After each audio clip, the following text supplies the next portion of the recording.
दीवान के पिताजी बहुत ही ईमानदार शिक्षक थे। सारी जिंदगी उन्होंने बच्चों को पढ़ाया, पर कभी भी उनसे पैसे नहीं लिए। उनका कहना था कि शिक्षा दान करना पुण्य का काम है, इसका कोई मोल नहीं लेना चाहिए। इसलिए आज तक वो गरीब ही थे। आज दीवान जवान हो चुका था, पर आज भी वो उसी छोटे से घर में रहते थे। इस बात को लेकर हमेशा दीवान अपने पिताजी को दोष देता रहता था। माँ, मेरा टिफिन तैयार है? नहीं बेटा। ओ माँ, आज हमारे चेयरमैन ऑफिस आ रहे हैं, मैं आज भी लेट हो जाऊंगा। तो तू जा, टिफिन तेरे पापा के हाथ से भेज दूंगी। पापा। अरे मुंह क्यों बना रहा है? जिसके बाप अपने बेटों के लिए कुछ नहीं बनाते हैं, उनके बेटे अपने बाप के नाम पर मुंह ही बनाते हैं। फिर वही बात, कितनी बार समझाया है। तेरे पिताजी पर कितनी जिम्मेदारियां थी, अपनी 3 बहनों की शादी, 2 भाइयों की नौकरी और मत गिनाओ माँ, जो गिनाया उसी में क्या फायदा हुआ। तीनों बुआ और दोनों काका अपने अपने लाइफ सेट होते ही पलट कर भी हमारी तरफ नहीं देखे। नहीं देखा तो क्या हुआ बेटे, हमें अपना फर्ज पूरा करना चाहिए, बदले की कामना नहीं करनी चाहिए।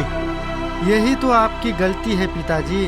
आपकी तरह पढ़ाने वाले टीचर आज ट्यूशन क्लास, कोचिंग क्लास चला चला कर लाखों कमा रहे हैं, और आप सारी जिंदगी मुफ्त में शिक्षा दान करते रहे। तभी तो आज तक हम इस छोटी सी घर में अपनी जिंदगी बिता रहे हैं। सारे टीचर कार लेके घूमते हैं और आपके पास आज भी वही टूटी फूटी साइकिल है। बस दीवान, तुम इस तरह से अपने पापा से बात नहीं कर सकते। सच्चाई कड़वी ही लगती है माँ। एक बात कान खोलकर सुन लो पापा, जहाँ मैं नौकरी करता हूँ ना, वहाँ मेरी इज्जत है। टिफिन लेकर आना तो सीधा कंपनी में मत चले आना, गेट पर से फोन करवाना, मैं बाहर ही टिफिन लेने आ जाऊंगा। कुछ देर बाद माँ खाना तैयार कर लेती है। पिताजी अपनी टूटी फूटी साइकिल पर सवार होकर बेटे की कंपनी पर पहुँचते हैं।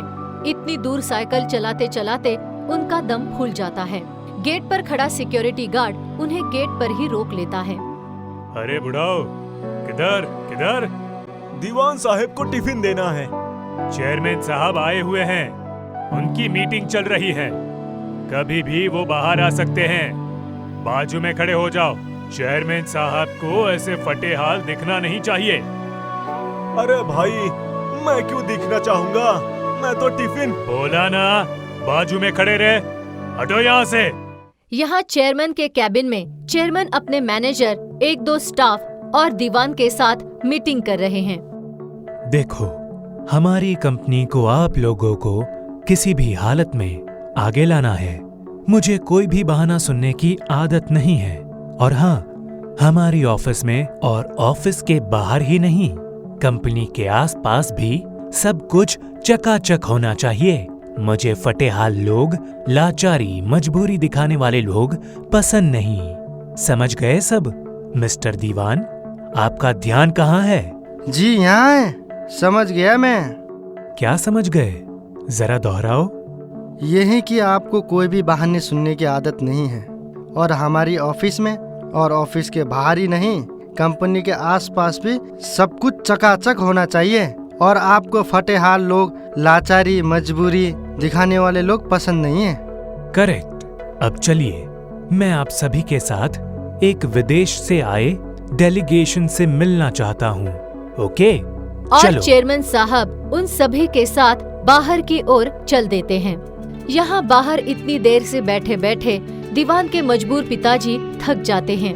वो गार्ड के पास आते हुए कहते हैं, 1 घंटा हो गया भाई साहब बैठे हुए, कब मीटिंग खत्म होगी? अरे बुढ़ाओ, क्या तुम्हारे हिसाब से चेयरमैन साहब मीटिंग करेंगे? हटो हटो, बाजू हटो। लगता है चेयरमैन साहब अपनी टीम के साथ आ रहे हैं। उफ, ये पिताजी भी फटेहाल यहाँ क्या कर रहे? लगता है ये मेरी नौकरी छुड़वा कर ही रहेंगे।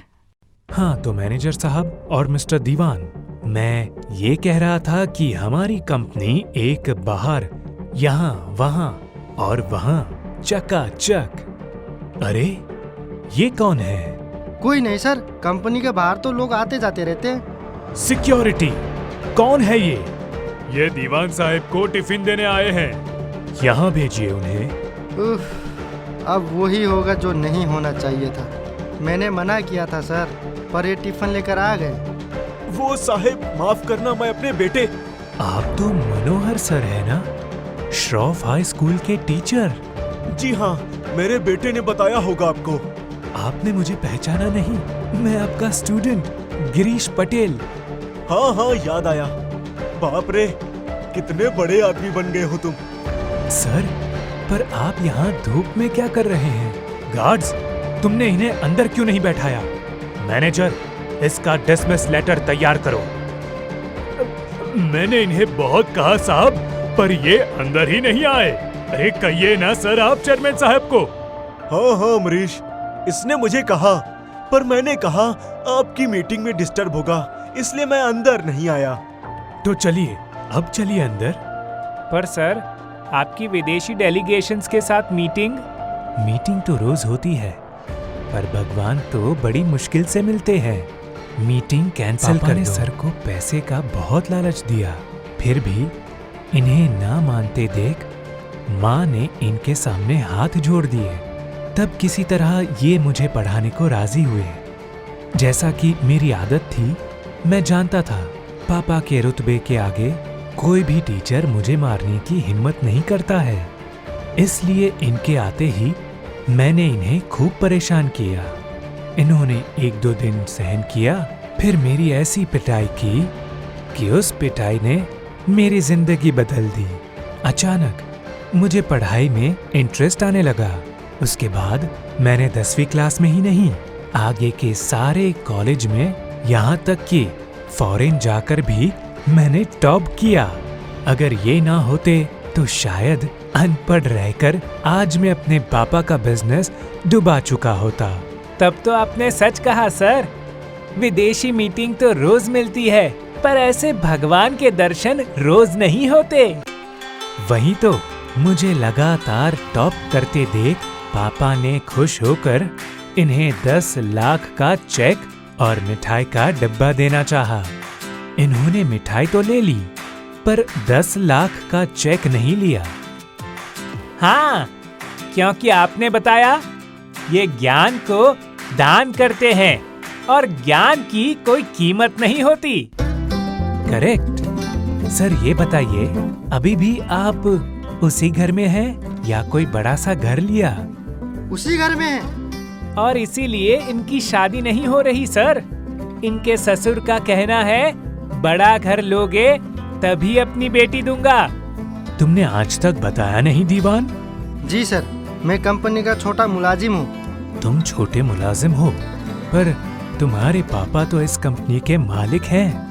सर तो मुझसे गुरु दक्षिणा लेंगे नहीं, इसीलिए मैनेजर अभी के अभी कंपनी की तरफ से मिस्टर दीवान को 3 बेडरूम का फ्लैट अलॉट करो। और रही तुम्हारी शादी की बात, तो शालीमार होटल का नाम सुना है? वहाँ तुम्हारी शादी का बंदोबस्त करो। पर वो तो बहुत महंगा है ना सर। अरे उसके भी मालिक तुम्हारे पापा हैं। सर याद है आपको वो शैतान बच्चा संजय देसाई? शालीमार होटल का मालिक वही है।